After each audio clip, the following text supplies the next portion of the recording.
आइए अब सुनते हैं समसामयिक विषयों पर आधारित कार्यक्रम ये जम्मू है।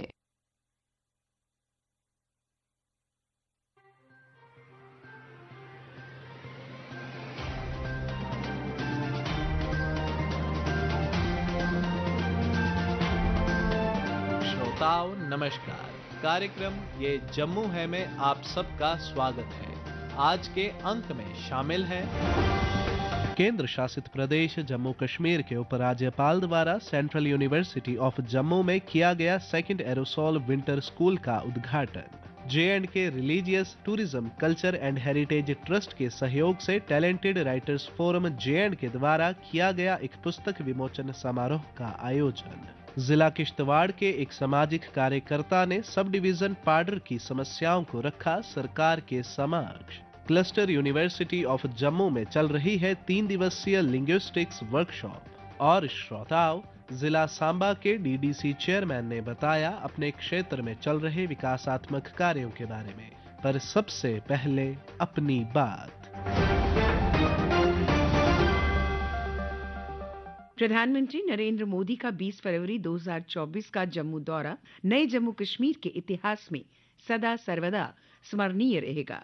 उल्लेखनीय है कि प्रधानमंत्री ने अपने इस जम्मू दौरे के दौरान प्रदेश के लिए 32,000 करोड़ रुपए की जनहितकारी परियोजनाओं का उद्घाटन तथा शिलान्यास किया। इनमें आईआईटी, आईआईएम तथा एम्स जम्मू प्रमुख हैं। इसके साथ ही उधमपुर श्रीनगर बारामूला रेलवे लाइन पर निर्मित पुल का उद्घाटन किया व बारामूला संगलदान रेलगाड़ी को हरी झंडी दिखाकर संचालित करवाया। इन परियोजनाओं के अतिरिक्त प्रधानमंत्री ने जम्मू हवाई अड्डे के विस्तारीकरण के साथ साथ शिक्षा, स्वास्थ्य व सड़क कनेक्टिविटी की परियोजनाओं के शिलान्यास भी किया। प्रधानमंत्री द्वारा प्रदेश के समावेशी सामाजिक और आर्थिक विकास के लिए उठाए गए ये कदम दूरंदेशी सोच का परिणाम है। इतिहास तो इतिहास होता है, इतिहास विघटन का भी लिया जाता है और निर्माण का भी। अब गत 4 साल से जम्मू कश्मीर नव निर्माण युग के इतिहास से गुजर रहा है, लिहाजा बहुत कुछ बदला है यहाँ नए दौर में। अब तक बस देखते चलिए आगे होता है क्या क्या, क्योंकि अब ये उपद्रव, अलगाव, उथल पुथल और अशांति का युग नहीं, अब अमनो सुकून, निर्माण, विकास का दौर है। पर्यटन फल फूल रहा है, आर्थिक खुशहाली के नित्य नवीन द्वार खुल रहे हैं। कश्मीर की वादियों में आने जाने वालों को अब शीघ्र ही रेल कनेक्टिविटी मिल जाने की प्रबल संभावनाएं हैं। औद्योगिक विकास के रास्ते पर भी प्रदेश का सफर जारी है और रोजगार के अवसर भी खूब आने वाले हैं। प्रदेश के नए युग में प्रधानमंत्री का विगत 2 वर्षों में जम्मू का ये दूसरा दौरा रहा है, जो इस बात का भी प्रमाण है कि अब प्रदेश के दोनों संभागों जम्मू तथा कश्मीर में बराबर के विकास की बयार बह रही है और प्रधानमंत्री अपनी समावेशी नीति द्वारा प्रदेश के दोनों संभागों पर अपनी दृष्टि बनाए हुए हैं। वाल्मीकि समाज को अनुसूचित जाति का दर्जा मिलना, कुछ पहाड़ी समूहों को जनजातियों की सूची में शामिल करना तथा अन्य पिछड़े वर्गों को पंचायतों व नगर निकायों में आरक्षण मिलना वगैरह केंद्रीय सरकार के ऐसे कदम हैं जो सबका साथ, सबका विकास, सबका विश्वास और सबका प्रयास के उद्बोधन की नई इबारत लिखते हैं। श्रोताओं, कल केंद्र शासित प्रदेश जम्मू कश्मीर के उपराज्यपाल मनोज सिन्हा द्वारा सेंट्रल यूनिवर्सिटी ऑफ जम्मू में सेकंड एरोसोल विंटर स्कूल का उद्घाटन किया गया। इस अवसर पर अपने संबोधन में माननीय उपराज्यपाल ने कहा, इस नेशनल क्लीन एयर प्रोग्राम के इस महत्वपूर्ण कार्यक्रम में आप सब इकट्ठा हैं। प्रधानमंत्री जी ने उसे प्रारंभ किया। पानी, स्वच्छता, स्वच्छ हवा, ये बुनियादी मुद्दे जो आम लोगों से रूबरू कराने के लिए जरूरी है। वैज्ञानिक अनुसंधान और उसका लाभ जनता तक कैसे ज्यादा से ज्यादा पहुंचे और विश्वविद्यालयों का दायित्व समाज के प्रति क्या है, मुझे लगता है कि ये विश्वविद्यालयों को समझना होगा। कोई बड़ी समस्या हम हल कर देंगे ऐसा मत मानिए। कोई छोटी समस्या समाज की आसपास की लीजिए और उसका समाधान प्रस्तुत करिए। मैं समझता हूँ ये किसी भी शिक्षण संस्थान का नैतिक और प्राथमिक दायित्व। जब ये नेशनल क्लीन एयर प्रोग्राम शुरू हुआ था, बड़ी चुनौती थी एयर क्वालिटी में सुधार के लिए जागरूकता कैसे बढ़ाई जाए। डॉक्टर त्रिपाठी ने 3 बातें बताई। वैज्ञानिक एक्सपर्ट्स के कार्यों को सुविधाजनक कैसे बनाए। अनेक शहरों में कई महीनों तक नीला आसमान और वास्तव में नहीं दिखाई पड़ता था, कुछ गानों में सुनाई पड़ता था। अब जरा सोचिए कि बसंत आ जाए और कवियों के मन की खिड़की बंद हो जाए तो कैसा लगेगा। निश्चित रूप से एक सूनापन आएगा और इसलिए उस समय विश्व के अनेक वैज्ञानिक अपने शोध पत्र लिखने लगे। हमारा सामाजिक आर्थिक विकास शुद्ध हवा पर ही टिका हुआ है। पूरी दुनिया भारत की ओर ही देख रही है। इस मामले में हमारी नीति क्या होगी, इस चुनौती से हम किस प्रकार निपटेंगे। नॉर्थ वेस्टर्न हिमालयन रीजन पर क्लाइमेट चेंज के प्रभाव को लेकर अनेक शोध हो रहे हैं। तमाम परिणाम भी हमारे सामने आए। 3 वर्षों में जम्मू कश्मीर में एनवायरमेंट प्रोटेक्शन और मैनेजमेंट लेकर के अनेक अभियान प्रारंभ हुए। ये हमारे लिए थोड़ा संतोष का विषय है कि 55% ग्रीन कवर के साथ नेशनल एवरेज से कहीं ज्यादा और अनेक राज्यों से बेहतर स्थिति में है। लेकिन हम इस स्थिति से संतुष्ट नहीं हो सकते। 3 दिन पहले धीरज गुप्ता जी कार्यक्रम में थे, डॉक्टर गिरा साहब बैठे हुए हैं, हमें बताया गया फॉरेस्ट मैनेजमेंट एंड प्रोटेक्शन के लिए एक ICT लैब का उद्घाटन किया ताकि मॉडर्न टेक्नोलॉजी का उपयोग करके हम इकोलॉजी को स्वस्थ रख सकें, तभी आम आदमी भी स्वस्थ रह पाए। फॉरेस्ट डिपार्टमेंट ने अनेक यहाँ जागरूकता के कार्यक्रम भी चलाए हैं पिछले 2.5-3 सालों में और पंचायत स्तर तक लोग गए। इस बात की मुझे खुशी और अनेक कार्यक्रम, हर घर हरियाली, पेड़ लगाए बेटी के नाम, ऐसे अनेक कार्यक्रम हमारे फॉरेस्ट डिपार्टमेंट ने किया है। क्लीन एयर के बारे में भी मैं निवेदन करूंगा कि इस जागरूकता में आप सब जुड़िए। एयर क्वालिटी मैनेजमेंट के अभियान को जन भागीदारी की भावना से अगर हम कोशिश करेंगे तो शायद सफल कर पाए। मेरी व्यक्तिगत राय ये है कि आज भी सबसे बड़ी चिंता शहरों की है, खासकर बताइए कहते हैं जम्मू श्रीनगर में भी चिंता करने की जरूरत नहीं, लेकिन आज नहीं है तो कल जरूरत पड़ने वाली। अगर आज ही हम सजग हो जाएंगे तो मुझे लगता है कि शायद वो चिंता हम आगे न कर सकें। Pollution control committee, municipal corporation इस विंटर स्कूल के हम हिस्सा बने और जो हमारे टेक्निकल एक्सपर्ट्स जो कुछ यहाँ बता रहे हैं उसे आत्मसात करें और बेहतर भविष्य सुरक्षित रखने के लिए हमें क्या क्या कदम उठाने हैं इसको यहाँ से समझें। तो सत्रपाठी मेरे काफी समय से परिचित हैं, मैं आग्रह करूंगा कि लोकल टेक्निकल कैपेबिलिटीज को बढ़ाने में आप सहयोग कर रहे हैं, इसके लिए मैं आपका आभारी हूँ। यहाँ जो भी विशेषज्ञ आए के द्वारा बताई गई बातों को हम कैसे लागू कर सकेंगे, मुझे लगता है कि हम अपने अधिकारियों से जरूर अपेक्षा चाहेंगे।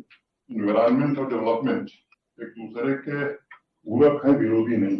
यह संवेदनशीलता प्रशासन के निचले स्तर से लेकर ऊपर के स्तर तक बने ये आवश्यक है। स्वास्थ्य नागरिकों का प्रोडक्टिव लाइफ और क्षेत्र की तरक्की इस बात पर भी निर्भर है एनवायरमेंट का स्वास्थ्य कैसा है। दिल्ली में अभी 1 महीने का वर्क फ्रॉम होम कोई अकस्मात घटना नहीं। इस खुली हवा में सांस लेने को लेकर कवियों ने कविताएं लिखी, उस खुली हवा में डर अचानक नहीं पैदा हुई। पिछले सालों में हम ऐसी स्थिति में पहुंच गए जहाँ तो डॉक्टर भी बाहर निकलने में घबरा रहे हैं और इसलिए समय आ गया है कि क्वालिटी एयर के लिए सभी स्टेक होल्डर्स, आम नागरिक एक समग्र दृष्टिकोण अपनाएं। मैं जम्मू तथा श्रीनगर जैसे शहरों के लिए सिटी एक्शन प्लान जैसा बताया गया बना है, अब उसको माइक्रो एक्शन प्लान में कैसे हम विकसित कर सकते हैं, इसकी मॉनिटरिंग की मजबूत व्यवस्था हम कैसे कर सकते हैं। मुझे लगता है कि इसमें हमारी मदद सेंट्रल यूनिवर्सिटी और बाकी इंस्टीट्यूशन कर सकते हैं। जमीनी स्तर पर मॉनिटरिंग मैकेनिज्म को सशक्त बनाने में किन प्रयासों की जरूरत होगी, उस पर क्या कार्यनीति और रणनीति बन सकती है। इस तरह की साझेदारी हमारी प्रतिबद्धता को निश्चित रूप से नई दिशा देगी, ऐसा मुझे पूरा भरोसा है। एक पुरानी कहावत है, एनवायरमेंट प्रोटेक्शन हमारे डीएनए में और सदियों से हमें इकोलॉजी के सभी लिविंग बीइंग हमने पूजा। मैं इस बात को पुनः दोहराना चाहूंगा, सभी लिविंग बीइंग के साथ हमारी इकोलॉजी स्वस्थ रहे, इसके लिए विभिन्न संगठनों के बीच तालमेल भी होना चाहिए। आम नागरिकों के रूप में ऐसे एनवायरमेंट सैनिकों की हमें जरूरत होगी जो समर्पण के साथ समाज की समृद्धि, विकास और इकोलॉजी के बीच संतुलन स्थापित कर सकें और आगे बढ़ सकें। मैं आप सभी को विशेष रूप से सेंट्रल यूनिवर्सिटी और देश के विभिन्न हिस्सों से आए एक्सपर्ट्स को मैं विशेष रूप से बधाई देता हूँ इस महत्वपूर्ण कार्यक्रम के लिए। आपका स्वागत करता हूँ, शुभकामनाएं देता हूँ और उम्मीद करता हूँ इस विंटर स्कूल से जो अमृत निकलेगा, अमृत काल निश्चित रूप से कम जम्मू कश्मीर के जहर को तो जरूर खत्म करेगा। ये अपेक्षा मेरी आप सबसे है। J&K religious tourism culture and heritage trust के सहयोग से टैलेंटेड राइटर्स फोरम J&K ने KL सहगल हॉल में स्टार सिंह द्वारा लिखित पुस्तक फासले का विमोचन किया। इस संदर्भ में अपने विचार साझा करते हुए महंत राजेश बिट्टू ने कहा, सारे रलिए एक उपराला जिहड़ा कीता, मैं समझा कि स्टार दी लेखनी दे उपर जिहड़ा है वो अज एक बड़ी बड़ी मोहर लाई दी लोकें कि भाई जो तू लिखना वो बड़ा हिरदे कन्नै और सच लिखना। सानू भी जाने का मौका मिलिया। मैं ये गल जरूर आखा कि स्टार सिंह भी सानू फख्र है कि आरएसपुरा की धरती पर जिथे अस रौहने उत्थों एक नवी पौंद लिए निकले दा। और मैं अपनी तरफों और religious tourism heritage culture trust की तरफा स्टार जी का बहुत बहुत धन्यवाद देना चाहना। अपनी इस पुस्तक के बारे में बताते हुए लेखक स्टार सिंह ने कहा, एक शायर अपने कलम के जरिए अपने इर्द गिर्द होने वाले एटमॉस्फेयर को दर्शाता है। मैंने कोशिश की है कि अपने दर्द के साथ सारी दुनिया का दर्द एक किताब में समेटना। हालांकि इसमें कितना मैं कामयाब हो सकता हूँ ये तो आने वाला वक्त ही बताएगा। मेरी फासले किताब का विमोचन हुआ जिसमें Shri Sanjeev Verma ji commissioner secretary to J&K government, Shri Salinder Singh sahab ji SSP railway Jammu, Shri Mahant Rajesh Bittu ji इस हमारे किताब के विमोचन में शामिल हुए थे। यह किताब जिंदगी की उन कड़वी कड़ाहट सच्चाई को हकीकत दिखाती है कि आज जो इंसान है उसको क्या करना चाहिए था, इंसान कर क्या रहा है। चारों तरफ हाहाकार मची है, किस चीज की दौड़ लगी है। एक शायर ने, एक कवि ने इसमें ये दर्शाने की कोशिश की है। इस मौके पर कमिश्नर सेक्रेटरी संजीव वर्मा भी शामिल थे। फासले पुस्तक के संबंध में उन्होंने कहा, स्टार सिंह जी ने जो किताब लिखी है, पुलिस महकमे को अपनी सेवा देने के साथ साथ ये बहुत बड़ा काम जो उनकी दूसरी किताब है जो उन्होंने लिखी है फासले पे, उसका विमोचन हुआ। और साथ साथ में उस किताब पे हमारे श्री सुरेंद्र सिंह साहब जो हमारी SSP और पुलिस के आला अफसर और साहित्य अकादमी अवार्डी भी हैं, वो उन्होंने इसका एक क्रिटिकल एनालिसिस किया और एक बड़ी तादाद में यहाँ पे सुनने वाले प्रेमी आए थे। तो मैं समझता हूँ कि इस तरह की जो किताबें लिखना और खासकर पोइट्री पे, शायरी पे एक बहुत बड़ा काम है, क्योंकि ये क्रिएटिव काम है। ये काम कोई रूटीन का काम नहीं है, क्रिएटिव काम है। और उसमें लिखने के लिए, इतनी किताब बनाने के लिए भी कई साल लग जाते हैं। और उस शेर में हर एक जो शब्द है या उसका स्ट्रक्चर है उसको बांधना और उसमें एक्सप्रेशन ही नहीं, उसमें मतलब ही निकले, वो भी एक बहुत बड़ा काम है। मैं उनको मुबारकबाद देता हूँ। इन दिनों क्लस्टर यूनिवर्सिटी ऑफ जम्मू में 3 दिवसीय लिंग्विस्टिक्स वर्कशॉप चल रही है। इस वर्कशॉप के बारे में अधिक जानकारी देते हुए मौलाना आजाद नेशनल उर्दू यूनिवर्सिटी हैदराबाद के चेयर प्रोफेसर सैयद इम्तियाज हसनैन ने बताया, लिंग्विस्टिक्स एक बहुत ही इम्पोर्टेंट विषय है। इनफैक्ट कहा जाता है कि जब बच्चा पैदा होता है, एक जो अफ्रीकन एक पर्टिकुलर कम्युनिटी है जहाँ कहते हैं कि अगर बच्चा पैदा होता है तो बच्चा उस वक्त पता नहीं चलता है कि वो क्या है, इंसान है या इंसान नहीं है। लेकिन इंसान तब होता है जब वो बोलता है।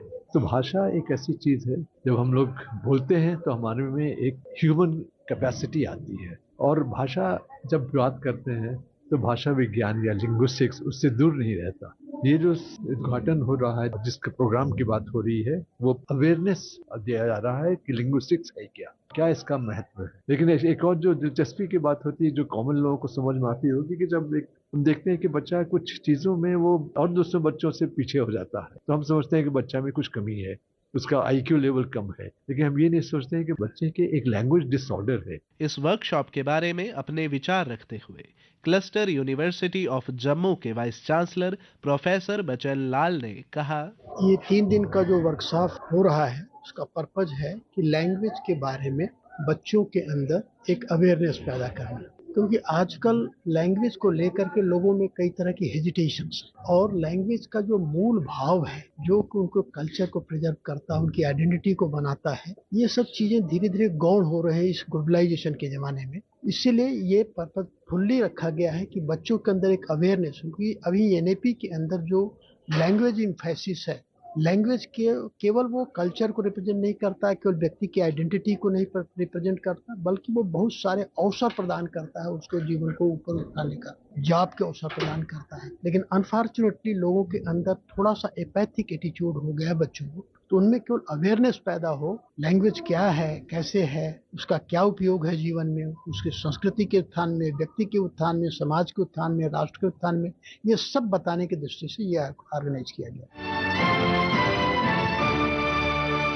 जिला किश्तवाड़ के एक सामाजिक कार्यकर्ता मोहिंदर राणा ने सब डिवीजन पाडर की समस्याओं को सरकार के समक्ष रखते हुए बताया, आज रेडियो के माध्यम से गवर्नर इंतजामिया से मेरी गुजारिश है कि इलाका पाडर में जितनी भी हमारी दूर दराज की जो आबादी है वो बर्फ से ढकी हुई है, तो मेरे डिस्ट्रिक्ट इंतजामिया से और यहाँ एलजी महोदय के से मेरी यही गुजारिश है कि उस इलाके पे ज्यादा नजरसानी करें। खास करके राशन के बारे में मैं कहना चाहूँगा, जैसे हमारा गंधारी है, कबन है, चिटो है, क्यारी है, मचेल, चसोती है, ऐसे दूर दराज इलाकों में बहुत बड़ी इस वक्त वहाँ 5-6 फुट बर्फ जो है पड़ी हुई है। तो मैं कहना चाहूँगा कि खास करके राशन का डिपो जो है वो वहाँ राशन अवेलेबल हो और उन लोगों के राशन के माध्यम से कोई भी मतलब कमी ना हो। उसके बाद केरोसिन ऑयल इस बर्फबारी में हमें वहाँ बहुत जरूरी है, क्योंकि ना तो बिजली है मचेल जैसी जगह पे, गंधारी जैसे जगह पे, किदरू जैसी जगह पे, तो केरोसिन ऑयल का सबसे ज्यादा क्वांटिटी में हमें वहाँ वो मिलना चाहिए, लोगों को वो सुविधा भी वहाँ उपलब्ध हो। हेल्थ के रिलेटेड मैं बात करूँ, हमारे तहसील अठोली में प्रॉपर सब डिवीजन हॉस्पिटल में भी डॉक्टरों की प्रॉपर टीम नहीं होगी। दूर दराज इलाके हमारे जो है, तो इन इलाकों का तो भगवान ही निगाहबान होगा। मैं सरकार से यही गुजारिश करूंगा कि जितने भी हेल्थ के कर्मचारी हैं उनको वहाँ पे उपस्थित किया जाए ताकि वहाँ के लोगों को किसी भी तकलीफ का सामना न करना पड़ा। और श्रोताओं, जिला सांबा के डीडीसी चेयरमैन केशवदत्त शर्मा ने अपने क्षेत्र में चल रहे विकासात्मक कार्यों के बारे में बताते हुए कहा, हमारे माननीय प्रधानमंत्री श्रीमान नरेंद्र मोदी जी का हाल ही दिनों में एक आगमन हुआ, जिसमें उन्होंने बहुत सारी जो परियोजनाएं थी, जो स्कीम्स थी, उनका यहाँ से उद्घाटन भी किया। जो हमारे सांबा में एम्स बना है, वो उस दिन से हमारी कुछ फैकल्टीज, कुछ ओपीडीज वगैरह हैं, वो शुरू हो गई हैं। और उसी के साथ साथ ये जो एम्स बना है, अभी इसका उन्होंने कहा कि 1/3 अभी बन के तैयार हुआ है और दूसरा जो पार्ट इसका बनना, उसके लिए भी पैसा है जो सैंक्शन कर दिया गया है। तो विकास के जितने भी कार्य हैं, किसी कार्य को संपन्न करने में कोई पीछे पैसे की कमी नहीं आएगी, ऐसा भी उन्होंने लोगों को आश्वासन दिया। और उनके इस दौरे पर लोग काफी उत्साहित दिखे। जो लोगों को रेलवे की क्रॉसिंग के लिए जहाँ पर बहुत सारी दिक्कतें होती थी, घंटों जाम लगना पड़ता था, और अगर कहीं ट्रेन की क्रॉसिंग पड़ती थी तो घंटों तक वहाँ खड़े होना पड़ता था। और खास करके उस मौके में जब कोई उस भीड़ में, उस लाइन में, उस फाटक पे रुकने चलने के लिए कोई मरीज खास करके किसी वाहन में होता था, तो उन लोगों को बहुत परेशानी होती थी। और उस समय दिल में बहुत एक गुबार सा आता था कि हमें एक तो हमारा जो कोई पेशेंट है वो बड़ी बुरी तरह से पीड़ा से बिलख रहा है, और उधर रेलवे का जो फाटक बंद है उसमें एक फ्लाईओवर की जरूरत है। और ये बहुत देर से लोगों की डिमांड थी, आज से नहीं दशकों की ये डिमांड थी लोगों की कि वहाँ एक फ्लाईओवर बनाया जाए। तो आज हम उसका विधिवत तरीके से माननीय प्रधानमंत्री जी की इनॉग्रेशन करेंगे। तो इसके लिए भी हम माननीय प्रधानमंत्री का, रेल मंत्री का, अपने MP जी का धन्यवाद करते हैं, जिन्होंने लगातार इसको जो है चैनल में रखा और बार बार इसके दोहराते रहे कि हमें वो बड़ी जरूरत है। और आज मैंने पढ़ा है कि 1500 से भी ज्यादा जो है पासवे रेलवे के और फ्लाईओवर वगैरह के और रेलवे की क्रॉसिंग के लिए जो विजयपुर से गुड़ा सलाती है, जहाँ राया सुचानी उधर ऊपर उत्तर बहनी तक जितने भी लोग थे उनको उस क्रॉसिंग की वजह से घंटों रुकना पड़ता था। और इसके लिए भी हम केंद्र सरकार का बहुत बहुत आभार व्यक्त करते हैं, सारी जनता की तरफ से, सांबा जिला के लोगों की तरफ से। उन्होंने एक ऐसा प्रोजेक्ट हमको दिया है। देखिए, जल जीवन मिशन का देखिए हमारे सांबा डिस्ट्रिक्ट में 112 स्कीम है, जिसका 98 स्कीम्स हैं जिनका काम शुरू हो गया है, और लगभग 50 तक के जो स्कीमें हैं पूरी भी कर ली गई हैं। मुझे लगता है कि कोई कम से कम 20-22 हजार 28 हजार लोगों को के माध्यम से पानी मिलना भी शुरू हो गया है। और बहुत सारी स्कीमें जो बिल्कुल थोड़ी काम जिनका रह गया वो भी बहुत जल्दी शुरू हो जाएंगी। और जो बाकी की मैं कह रहा हूँ उन भी स्कीमों के टेंडर वगैरह हो गए हैं, उसका भी काम शुरू है। और बहुत जल्दी मुझे लगे जैसे हमारी सरकार की एक कोशिश है कि हर घर में नल और नल से पीने वाला स्वच्छ जल वो लोगों को मिलना शुरू हो जाएगा। हाँ, कहीं ना कहीं काम में कोई ना कोई अटरप्शन आती है, कोई ना कोई जगह की वजह से, जहाँ कोई किसी वजह से, तो वो थोड़ा बहुत हो सकता है, लेकिन फिर भी उसको बड़ी तेजी से किया जा रहा है। और सांबा जिला में तो और तेजी से उसको हम करने की कोशिश कर रहे हैं। इसी के साथ ही कार्यक्रम ये जम्मू है का आज का अंक समाप्त होता है। वाचक ऋषिव प्रभाकर, स्थल रिकॉर्डिंग सुनील कुमार रैना और रमेश कुमार शर्मा, प्रस्तुतकर्ता बच्चन भगत।